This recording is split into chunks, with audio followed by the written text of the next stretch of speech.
Friends, thank you so much. నా last వ్లాగ్లో సమీరాకి dry cough ఉంది, ఏం వాడాలి తగ్గుతుంది ఇంటి చిట్కాలంటే మీరు కూడా చెప్పారు.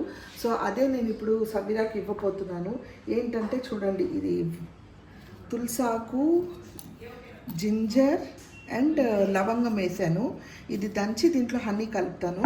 అయితే చాలామంది అజ్వైన్ అండ్ అదే వాము అండ్ వాము కూడా చెప్పారు, కానీ వాము కొంచెం స్పైసీగా ఉంటుంది, తను కొంచెం ఏజ్ స్పైసీగా తీసుకోదు కాబట్టి ఇది మాత్రం ప్రస్తుతానికి ఇస్తాను. తర్వాత వాము కూడా ట్రై చేస్తాను. థ్యాంక్ యూ సో మచ్ మీ చిట్కాలు నాకు ఇచ్చినందుకు.